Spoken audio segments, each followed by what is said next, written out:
al destino del agua. Oye las palabras sabias de la voz de los abuelos, hay que venerar el agua. Bienvenidos y bienvenidas a Las Voces del Agua, una propuesta del Grupo Universitario del Agua que busca informar, pero también invitar a participar a la comunidad potosina para resolver los problemas del agua. Hoy tenemos un tema prioritario de la agenda hídrica que ustedes pueden descargar en la página del Grupo Universitario del Agua. Este tema se llama suministro de agua mediante fuentes superficiales y para ello hoy nos acompaña el doctor Clemente Rodríguez Cuevas, que es miembro del Grupo Universitario del Agua, y el doctor Cristóbal Aldama Aguilera, PTC de la Facultad de Ingeniería. Con ellos vamos a platicar sobre este tema tan importante que es un tema prioritario de la agenda hídrica para la zona metropolitana de San Luis Potosí. Bienvenidos, doctores, ¿cómo están? Bien, muchas gracias. Nos gustaría saber qué son las fuentes superficiales. ¿A qué llamamos fuentes superficiales? Sí, mira, una fuente superficial es todo aquel agua que cae principalmente por las lluvias y puede ser captada en un espacio confinado de tierra, ¿sí? Principalmente pues las fuentes superficiales que se manejan aquí en San Luis Potosí pues son las presas, pero también puede existir fuentes superficiales o captación mediante techos, mediante estructuras que la propia sociedad puede construir y puede captar esa agua de lluvia. Entonces básicamente es todo suministro de agua de lluvia que pueda ser recolectado.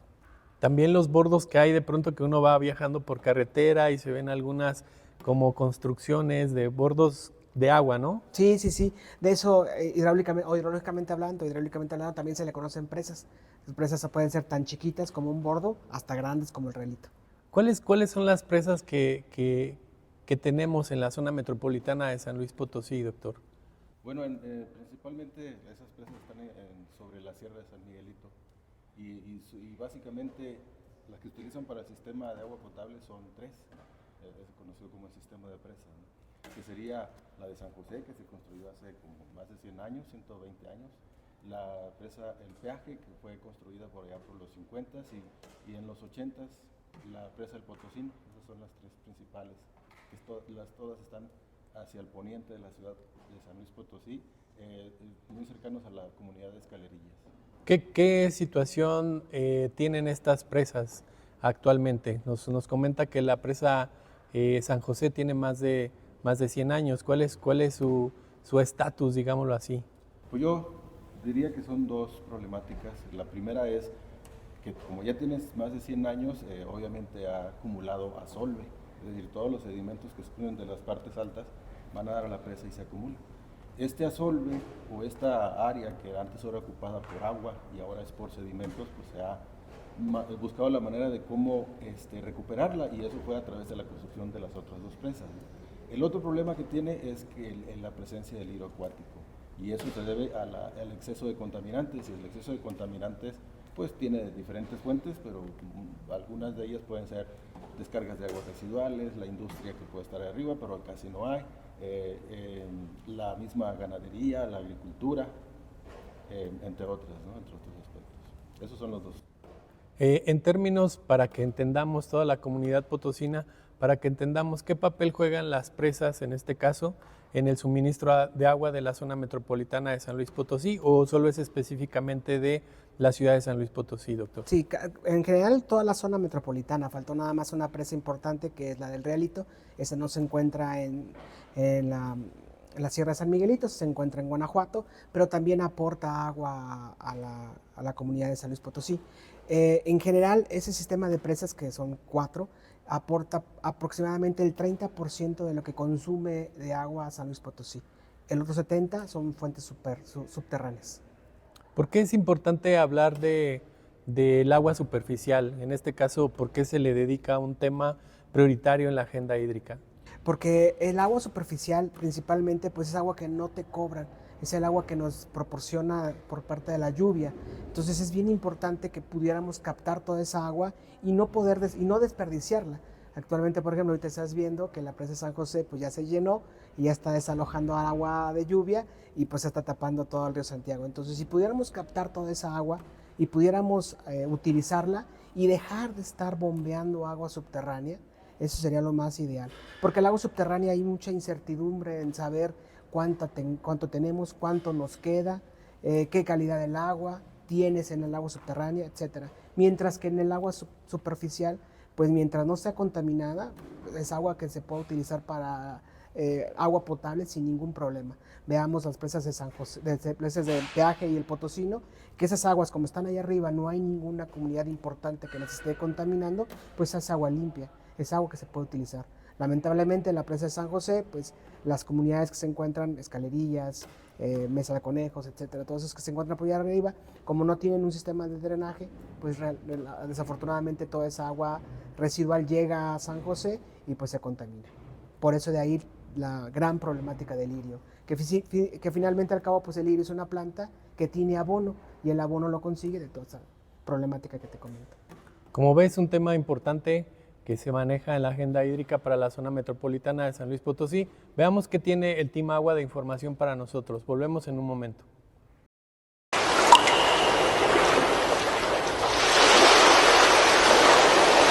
¿Sabes qué es una presa?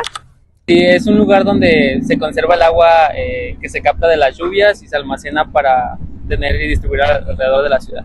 Sí, sí. Sí, bueno, tengo la idea, pero no muy bien. Una presa es una construcción hidráulica que se utiliza para almacenar o regular el agua. ¿Cuántas presas hay en San Luis Potosí? No lo sé. Pero ahorita nada más conozco una.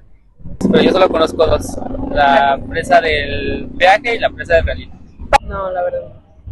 La verdad no tengo idea. Ya nada más conozco dos, que es la de la presa de San José y el Peaje. ¿Tú crees que las presas nos sirven para algo?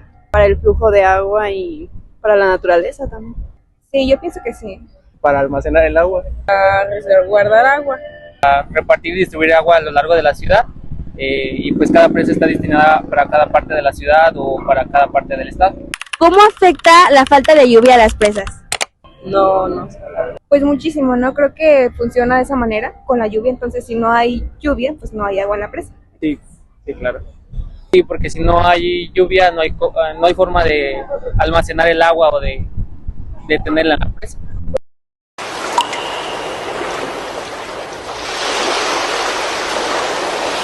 Regresamos a Las Voces del Agua, una propuesta del Grupo Universitario del Agua que busca informar, pero también hacer partícipe a la comunidad potosina sobre las problemáticas que tenemos en la zona metropolitana de San Luis Potosí.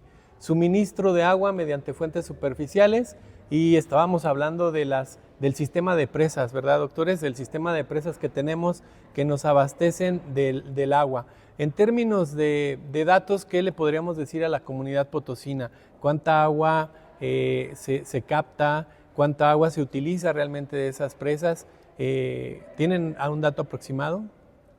Pues la ciudad de San Luis Potosí requiere alrededor de 4 metros cúbicos por segundo para abastecerse y cumplir con las necesidades. Entonces, si hablamos de un cuarto que representan las aguas superficiales, estaríamos hablando de casi cercano al 1 metro cúbico por segundo que proviene de las presas, un poquito menos. Bueno, es el potencial, porque realmente de la presa del Realito no está llegando todo el agua, de 1 metro cúbico que se estaba planteado, a veces llega a la mitad o un poquito menos. Entonces, podemos decir que el agua superficial está cercano a 1 metro cúbico por segundo. Entonces, esa agua pues está distribuida entre las 4 presas. Pero la calidad depende de las potabilizadoras, ¿no? Sabemos que hay 2 potabilizadoras aquí en la ciudad, una que está en Himalaya y la otra los filtros, que es la más importante. Pero también de la presa del Realito está la planta potabilizadora del Realito, que está muy cercano a la comunidad de la Tierra Nueva.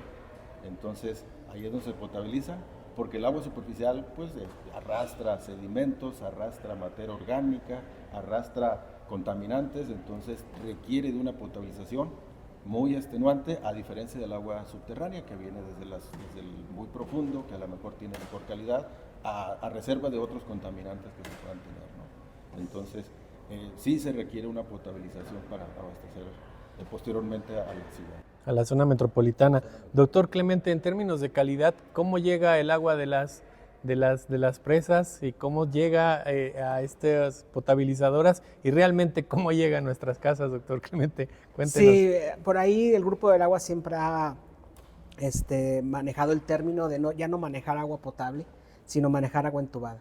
Definitivamente ya se dejó hace mucho tiempo de que las personas tomaran agua de la llave.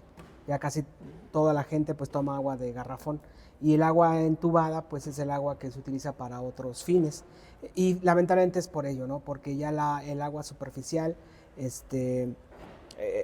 a todo lo que les comentaba acerca de San José, pues lamentablemente está muy contaminada, y en ocasiones a veces hay que checar si las plantas de los filtros, o si no se cumpla la norma oficial mexicana para que pueda ser consumida por el ser humano.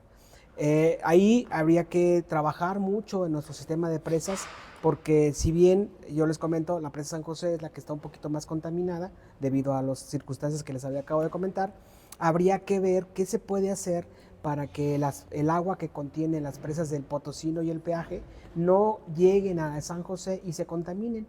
Sí, las presas, el agua que contiene las presas del Potosino y el Peaje pues tienen una mejor calidad que la que tiene el San José. Entonces habría que ver y trabajar con ello en cuanto a saber qué se puede hacer, hidráulicamente hablando, y eventualmente a ver qué se puede hacer para sopesar el pérdida de capacidad que, como comentaba el doctor Cristóbal, ya se redujo de la presa de San José. Estábamos hablando de que antes captaba 10 millones de metros cúbicos y ahora por el asolve que comentaba, pues ya nada más capta 5. Esos 5 millones de metros cúbicos pues ya se pierden. Hay que ver qué también se puede hacer para poderlos captar y que provoque que cuando llueva se inunde la ciudad de San Luis Potosí.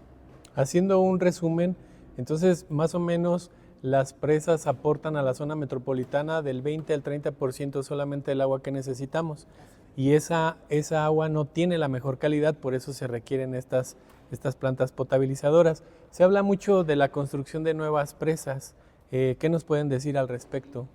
Básicamente lo que te comento, esta construcción de nuevas presas que son proyectos que ya había contemplado la CEA, que son básicamente dos, que es la de las Escobas y el Palmarito. Y básicamente esas presas es justamente ayudarle a la presa de San José a que retenga lo que ya no puede retener.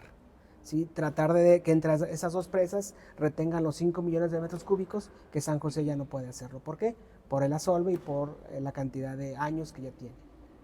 Como ven, es un tema importante, es de la agenda hídrica metropolitana, la agenda hídrica para la zona metropolitana de San Luis Potosí, del Grupo Universitario del Agua. Pueden escribirnos sus preguntas, dudas, comentarios a la página del Grupo Universitario del Agua, a las redes sociales Facebook, Instagram, TikTok, YouTube y Spotify, donde va a estar alojado este podcast. Volvemos con más información en un momento.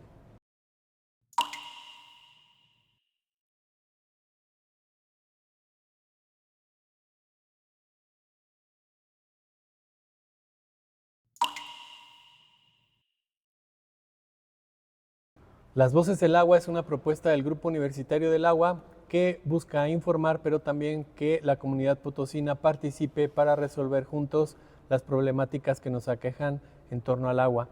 Hoy estamos hablando del suministro de agua mediante fuentes superficiales. Como ya hemos visto, hay algunas problemáticas que se tienen que resolver. Entre ellas, hay otro tema prioritario en la agenda hídrica, que es el de aguas profundas, ¿no? en la zona metropolitana de San Luis Potosí.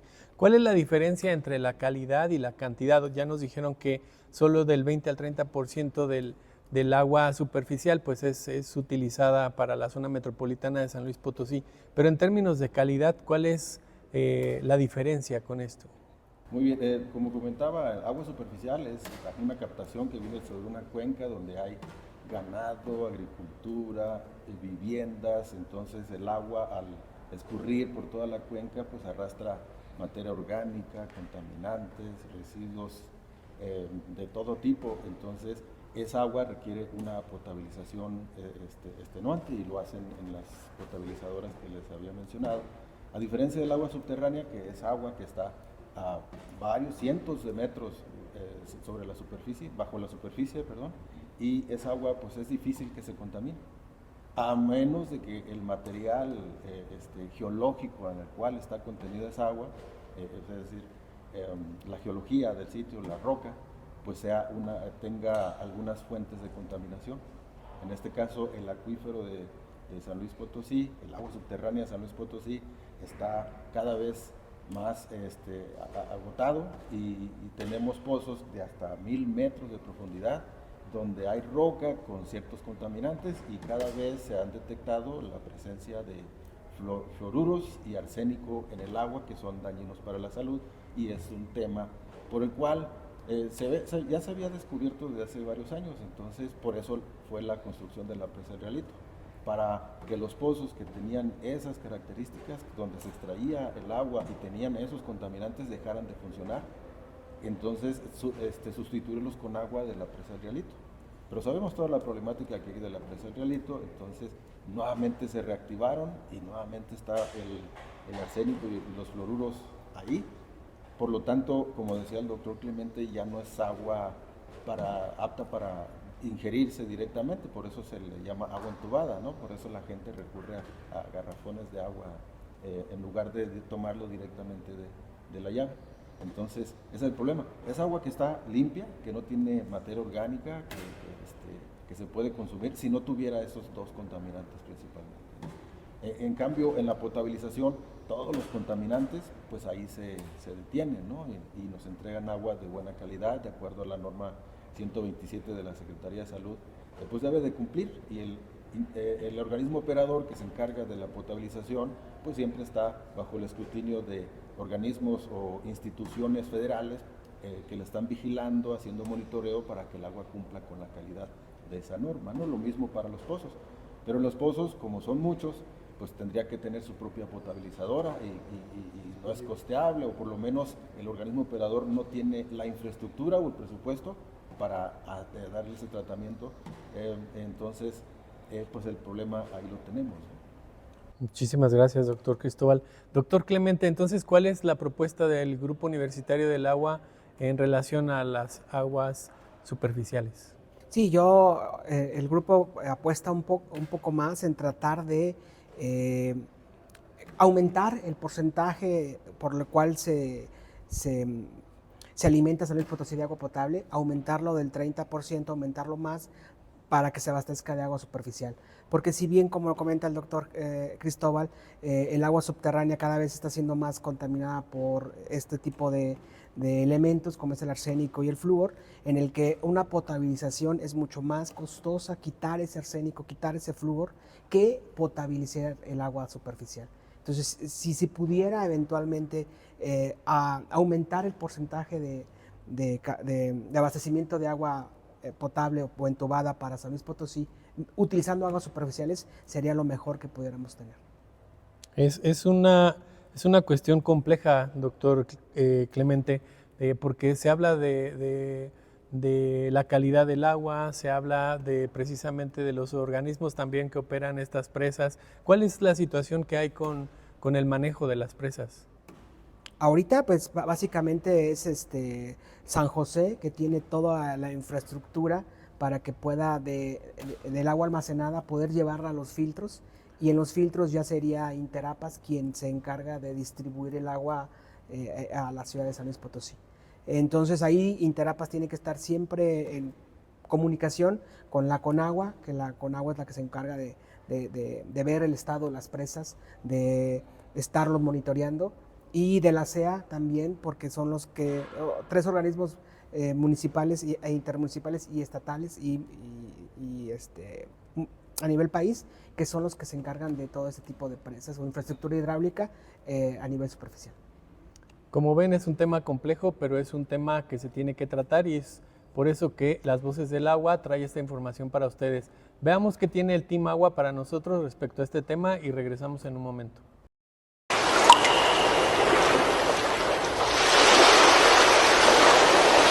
¿Te has preguntado por qué aumentan los casos de enfermedades gastrointestinales en épocas de calor con temporadas de lluvia?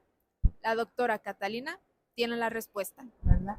Entonces, en el caso de cuando hay lluvias muy abundantes que pueden llegar a descargar una gran cantidad de agua en las presas, en las lagunas, en los ríos, pues un parámetro crítico es la calidad del agua en base a la calidad de bacterias, si hay bacterias coliformes o no hay.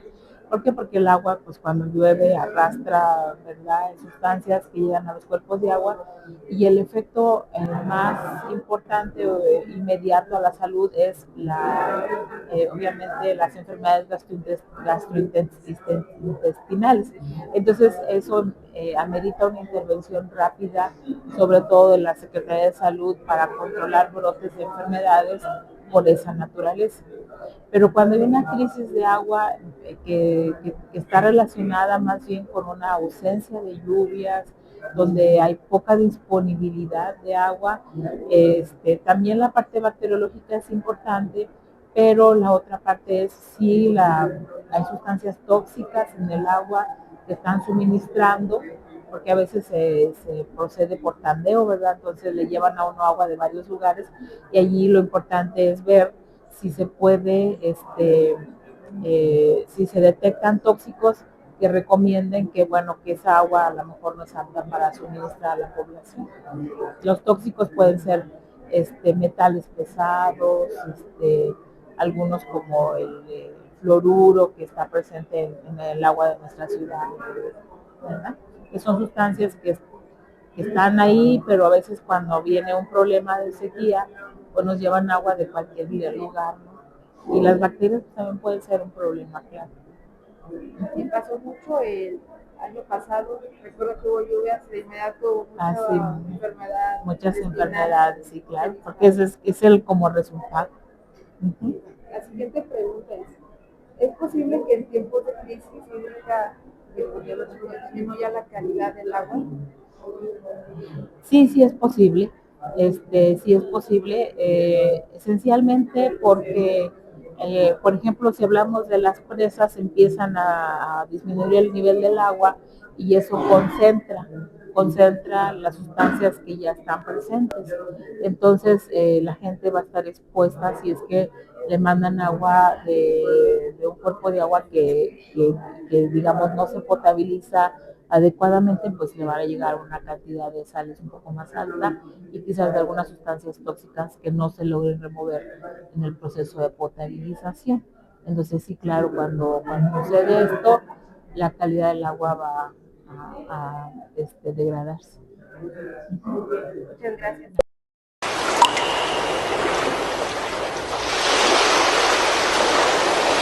Bienvenidos y bienvenidas otra vez a Las Voces del Agua, con un tema prioritario de la agenda hídrica para la zona metropolitana de San Luis Potosí del Grupo Universitario del Agua, con el doctor Clemente y el doctor Cristóbal, que nos están hablando de las aguas superficiales y cuál es su influencia en la zona metropolitana de San Luis Potosí. Y estábamos platicando fuera de cámaras, ¿verdad?, sobre hay otras presas, doctor, en San Luis Potosí, presas que a veces las conocemos como lugares turísticos, ¿no? Cuéntenos cuál es el papel de esas presas también en la zona metropolitana de San Luis Potosí. Sí, pues todas ellas están sobre la Sierra de San Miguelito. La Sierra de Álvarez Curioso no tiene, ¿no? Porque la roca pues no es tan impermeable, por lo tanto no se pueden construir, y en cambio la Sierra de San Miguelito sí tiene roca que se presta para la construcción de las presas y puedan captar sin que se infiltre el agua. Y en la Sierra de San Miguelito pues podemos contar alrededor de 7 u 8 presas, a lo mejor más, son las más chiquitas, pero las más importantes, las que están asociadas al río Santiago, serían la presa San José, el Peaje, el Potosino, pero también del río Españita pues tenemos la presa Cañada del Lobo, ¿no? Importantísima, incluso más, con un sistema hidráulico más antiguo que la presa San José, el acueducto de la Cañada del Lobo. Pero más arriba, o más bien hacia el sur, pues está la presa La Cantera, que es pequeñita y es para el control de avenidas, es decir, el control de inundaciones. Está la presa San Antonio, que también está para el control de avenidas. Está la presa también San Carlos, y 4 más sobre la Sierra de San Miguelito. Pero además la presa San Antonio se utiliza para el abastecimiento de las comunidades locales que a lo mejor el organismo operador no alcanza a distribuir allá, pero no tiene una potabilización como tal, pero cuando menos tienen agua, ¿no? Les sirve de abastecimiento, que lo pueden utilizar no precisamente para ingerir, pero sí para los usos cotidianos del hogar, para incluso dar de beber a los animales, ¿no? Entonces, los usos de las presas son variados, además de el abastecimiento para agua potable, puede ser para agricultura, pero también puede ser para el control de avenidas o de inundaciones, pero también la usan como medio recreativo, para la pesca recreativa, para ahí los sedimentos que se acumulan, como son ricos en nutrientes, de ahí van y colectan esos sedimentos que le dicen tierra lama y se los llevan a los viveros, a los invernaderos para las plantas, ¿no? Porque están ricas en nutrientes. Además, también tienen arena, ¿no? Hay lugares donde se acumula mucha arena y la utilizan para la construcción en las localidades ahí. Entonces son múltiples los usos que le dan, además de abrevadero y unas pequeñas extensiones de parcelas agrícolas también son surtidas a través de todos estos sistemas de presas. Interactuamos toda la sociedad, pero no nos damos cuenta, ¿no?, de esa importancia de las presas que están presentes en la sierra de San Miguelito. Sí, a veces nada más vamos a pasear, pero no sabemos la importancia que tiene. Doctor Clemente, en los medios de comunicación y los diarios siempre vemos que la promesa para que tengamos agua aquí en la zona metropolitana de San Luis Potosí, pues es la construcción de pozos, ¿no? Pero ¿qué nos puede decir en comparación con el agua superficial, con las presas? ¿Cómo podemos entender mejor este fenómeno? Sí, justamente lo que estábamos platicando fuera del aire. Sí, le comentaba yo al doctor Cristóbal que pues constructivamente hablando sale mucho más barato y es mucho más rápido hacer un pozo que hacer una presa. Por eso en ocasiones los gobiernos apuestan por ello para poder solucionar un problema crítico y rápido. Pero le comentaba que a la larga eso sale contraproducente porque se están tomando agua de un sistema del que no se conoce. Mucha gente ve el agua subterránea como una gran cisterna que no sabemos cuánta capacidad tiene, pero no es así. Abajo es un sistema de flujo, no es una cisterna, es agua que corre. Entonces no tenemos todavía un conocimiento exacto de cuánta es esa agua que corre, cómo corre y cuánta tenemos.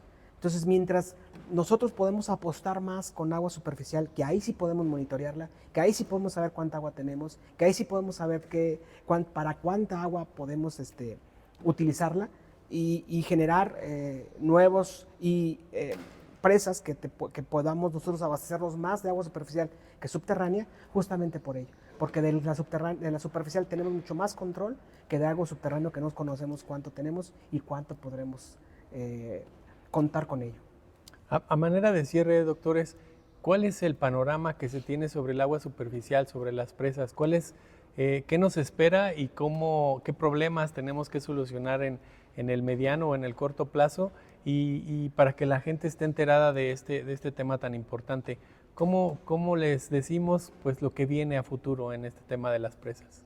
Bueno, como lo decía el doctor Clemente anteriormente, hay dos proyectos de presas, uno que casi está a la puerta, entonces es el proyecto de las Escobas, el otro sería el de Palmarito, dos cuencas. Por ejemplo, el de las Escobas equivaldría a tener una presa que almacena casi la misma cantidad que la presa del Potosino. Están en la misma cuenca de la presa San José. Esa presa de las Escobas pues, requiere ciertos estudios que ya están hechos, pero también además yo le sumaría una manifestación de impacto ambiental donde nos diga todo lo positivo que podemos obtener de esos casi 3.5 millones de metros cúbicos de agua que podría captar esa nueva presa. Pero el hecho de construir una presa quiere decir que hay modificaciones en el espacio, ¿no? Que va a haber arrastre o más bien van a acarrear materiales hacia ese lugar de donde se van a extraer, y los beneficios que se pueden obtener, el agua que se va a captar, que se va a utilizar para la ciudad, pero también el agua que se deja de escurrir para que fluya hacia el ecosistema aguas abajo, porque a lo mejor tiene una función, ¿no? ¿Quién sabe? Podemos hablar de la recarga del acuífero, estamos extrayendo más agua de la que normalmente se capta, de la que se recarga, pues.